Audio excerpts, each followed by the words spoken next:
Hello students, welcome to my YouTube channel. आज हम करेंगे मोल कंसेप्ट इन सोल्यूशन। उससे पहले आपको पता होना चाहिए सोल्यूशन क्या होता है।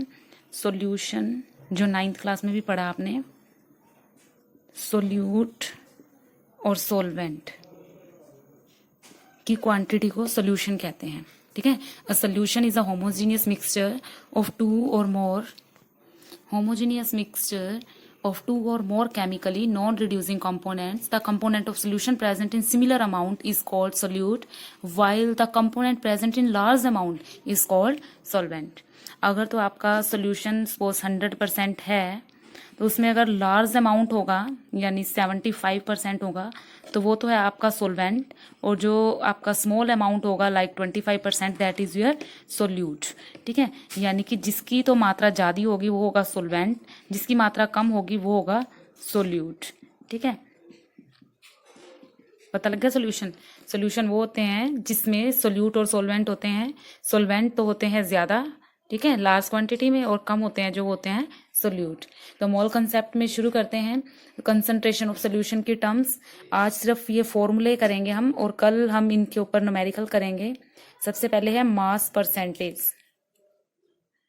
ये साथ साथ नोट करना बहुत इंपॉर्टेंट है। ये मास परसेंट क्या होता है? Mass of solute divided by mass of solution. Solution को मैं ऐसे लिख रही हूँ, ठीक है, शॉर्ट फॉर्म है ये, इनटू 100। तो देखो पहला फॉर्मूला है मास, तुम्हें मैंने निकालना सिखा ही रखा है पहले ही। ठीक है, इन पे न्यूमेरिकल करेंगे तो ज़्यादा क्लियर होगा। पहले आज सिर्फ फॉर्मूले करेंगे। Mass of solute divided by mass of solution into 100। ठीक है, सोल्यूट का मास होना चाहिए, ठीक है, और सोल्यूशन का मास होना चाहिए। तो सेकंड जो आपका फॉर्मूला आता है वो आता है स्ट्रेंथ का। स्ट्रेंथ का फॉर्मूला होता है, जो ये स्ट्रेंथ होती है क्या है? It's amount of solute in gram present in 1 litre of solution. 1 litre solution में जो आपका सोल्यूट है वो ग्राम में प्रेजेंट होना चाहिए। ठीक है, तो स्ट्रेंथ किसके इक्वल होती है? स्ट्रेंथ होती है मास ऑफ सोल्यूट, ग्राम में होनी चाहिए भैया। अगर आपको किलोग्राम में दे रखा है तो आपको चेंज करना पड़ेगा पहले ग्राम में, divided by volume of solution in litre. अब ये भी अगर आपका मिलीलीटर में है या कुछ हो रहा है तो उसको चेंज करना पड़ेगा। तो ये फॉर्मूले सारे ही ऐसे हैं, इनमें अगर जो ये लीटर, मिलीलीटर, किलोग्राम, ग्राम, इनको चेंज करना पड़ता है। थर्ड फॉर्मूला आता है हमारा मोलैरिटी का, बड़ा इंपॉर्टेंट है ये, आपके +2 में भी जाएंगे। मोलैरिटी का जो फॉर्मूला होता है इसको कैसे डिफाइन करते हैं? It is defined as the number of moles of solute, number of moles of solute present in 1 litre of the solution. ठीक है, यानी volume of solution in litre. ठीक है, और मोलैरिटी को कैपिटल M से डिनोट करते हैं।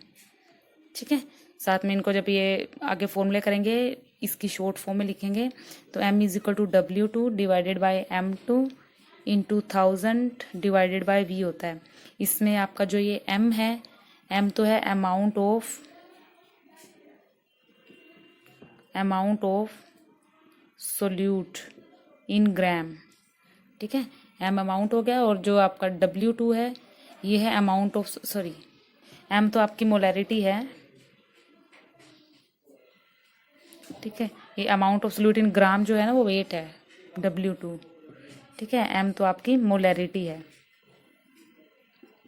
और जो M2 है वो क्या है? वो है molecular mass of solution, solution का मोलिकुलर मास है, और V जो है वो है volume of solution in litre.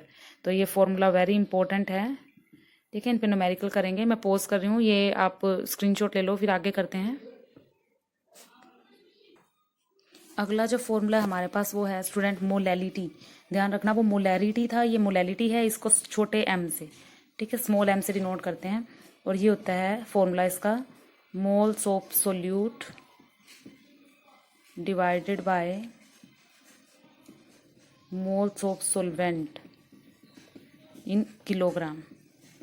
ठीक है, और इसको M is equal to W2 by में M1 into 1000 divided bye W1 से डिनोट करते हैं। अब यहाँ मैं वर्बली बता रही हूँ आपको, यहाँ वर्बली बता रही हूँ मैं आपको। W2 क्या है, amount of solute in gram. W1 है अमाउंट ऑफ सोलवेंट इन ग्राम, ठीक है।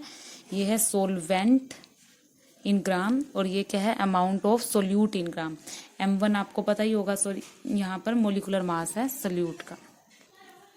M2 है ये स्टूडेंट। तो आगे चलते हैं नेक्स्ट फॉर्मूले की तरफ। नेक्स्ट फॉर्मूला है नॉर्मेलिटी। ये सारे फॉर्मूले आपको लर्न होने चाहिए कल तक, तभी मैं न्यूमेरिकल कराऊंगी, ठीक है। तो नॉर्मेलिटी का फॉर्मूला होता है gram equivalent of solute divided by volume of solution in litre, ठीक है। ग्राम इक्विवेलेंट निकालने पड़ेंगे आपको। नॉर्मेलिटी को N से डिनोट करते हैं, W2 बाय में F2, यहाँ पर E2 ले लो। कई बुक्स में F2 लिखा है, कई बुक्स में E2 लिखा हुआ है, कोई दिक्कत नहीं है। E2 का मतलब है इक्विवेलेंट मास ऑफ सोल्यूट, और W2 किस लिए स्टैंड करता है, ये अमाउंट ऑफ सोल्यूट इन ग्राम। और V तुम्हें पता ही होगा, V क्या होगा आपका, वॉल्यूम, ठीक है। तो ये दो फॉर्मूले और हो गए। नेक्स्ट सिक्स्थ फॉर्मूले की तरफ चलते हैं हम। सिक्स्थ फॉर्मूला आता है आपका, नॉर्मेलिटी की जो इक्वेशन है वो भी मैं बता ही देती हूँ अभी इसी के साथ। नॉर्मेलिटी की इक्वेशन कैसे लिखते हैं हम, N2 इज इक्वल टू, यहाँ लिख देती हूँ, N2 is equal to N1V1 divided by V2। यहाँ इसको ऐसे लिखते हैं N1V1 is equal to N2V2। ये नॉर्मेलिटी फर्स्ट सोल्यूशन की है, ये दूसरे की यानी सोल्यूट और सॉल्वेंट की है, ठीक है। और जो आपके सोल्यूट है उसकी मोलैरिटी N1 और वॉल्यूम V1। यानी कि अगर आपको सॉल्यूशन की निकालनी है, ठीक है, तो कैसे निकालोगे आप, molarity of solute molarity of solution के equal, volume of solute volume of solution के इक्वल। जब ये यूज करेंगे तब आपको पता लगेगा। इसका स्क्रीनशॉट ले लो। आगे नेक्स्ट चलते हैं। नेक्स्ट फॉर्मूला आता है हमारा मोल फ्रैक्शन का। मोल फ्रैक्शन क्या होता है, यानी कंपोनेंट का सोल्यूशन का इक्वल होता है number of moles of component divided by the number of moles of component present in solution. तो देखो मोल फ्रैक्शन हम सोल्यूट के लिए और सोलवेंट के लिए अलग अलग निकालते हैं, ठीक है। जिसमें आपके नंबर ऑफ मोल्स जो सोलवेंट के होंगे उसको मैं N1 से डिनोट करूंगी, ये नंबर ऑफ मोल सोलवेंट के लिए हैं, और जो N2 के लिए होंगे वो सोल्यूट के लिए होंगे, ठीक है। तो देखो बड़े ध्यान से, बड़ा इंपॉर्टेंट फॉर्मूला है ये। मोल फ्रैक्शन दो अलग अलग निकालेंगे हम। सबसे पहले मोल फ्रैक्शन निकालेंगे हम सोलवेंट के लिए, ठीक है, इन सोल्यूशन। यानी कि अगर 100% सोल्यूशन है उसमें 75% सोलवेंट के लिए हम मोल फ्रैक्शन निकालेंगे। किस तरह से, N1 divided by N1 plus N2। और स्टूडेंट आपको पता है ये N1 और N2 क्या होगा, N1 क्या है, सोलवेंट, N2 क्या है, सोल्यूट। जब दोनों को मिला देंगे तो क्या बन जाएगा, सोल्यूशन, ठीक है। तो देखो बिल्कुल ईजिली याद कर सकते हो आप इसको कि सोलवेंट डिवाइडेड बाय सोल्यूशन, ठीक है। इसी तरह से आप मोल फ्रैक्शन अगर आप सोल्यूट के लिए निकालेंगे, सोल्यूट इन सोल्यूशन, तो क्या करेंगे, ऊपर सोल्यूट डिवाइडेड बाय सोल्यूशन, ठीक है। कितना इजी कंसेप्ट है देखो ये। नेक्स्ट चलते हैं, ये साथ साथ आप नोट करते रहना। नेक्स्ट चलते हैं हम PPM पे। PPM होता है पार्ट पर मिलियन, ठीक है, पार्ट पर मिलियन।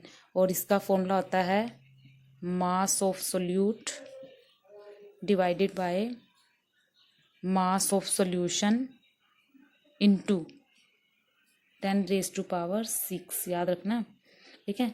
और अगर आपने गैस की फॉर्म में निकालना है, ठीक है, सेंटीमीटर क्यूब प्रेजेंट जो है 10⁻⁶ में, लेकिन अगर वॉल्यूम की फॉर्म में निकालोगे तो आप इसी को volume of solute divided by volume of solution करके निकाल सकते हो।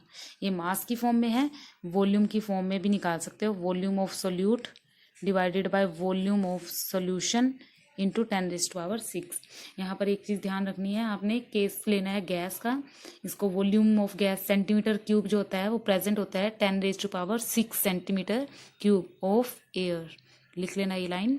उसके बाद आपकी एक इक्वेशन रहेगी मोलैरिटी इक्वेशन। नॉर्मेलिटी इक्वेशन तो मैंने साथ ही लिखवा दी थी आपकी, मोलैरिटी इक्वेशन रहेगी। तो देखो मोलैरिटी इक्वेशन वैसे ही है सेम जैसे वो थी, M1V1 is equal to M2V2। ये आपका जो मोलैरिटी होगी सोल्यूट की और ये सोलवेंट की, ये वॉल्यूम सोल्यूट का और ये सॉल्वेंट का। ठीक है, तो इसके बाद कुछ नहीं बचा, ये आप स्क्रीनशॉट ले लो। कल इनके ऊपर न्यूमेरिकल करेंगे, इनको अच्छे से लर्न कर लेना। कल पहले 2 फॉर्मूले पे न्यूमेरिकल करेंगे, 2 करके फिर न्यूमेरिकल करेंगे। ठीक है, थैंक यू।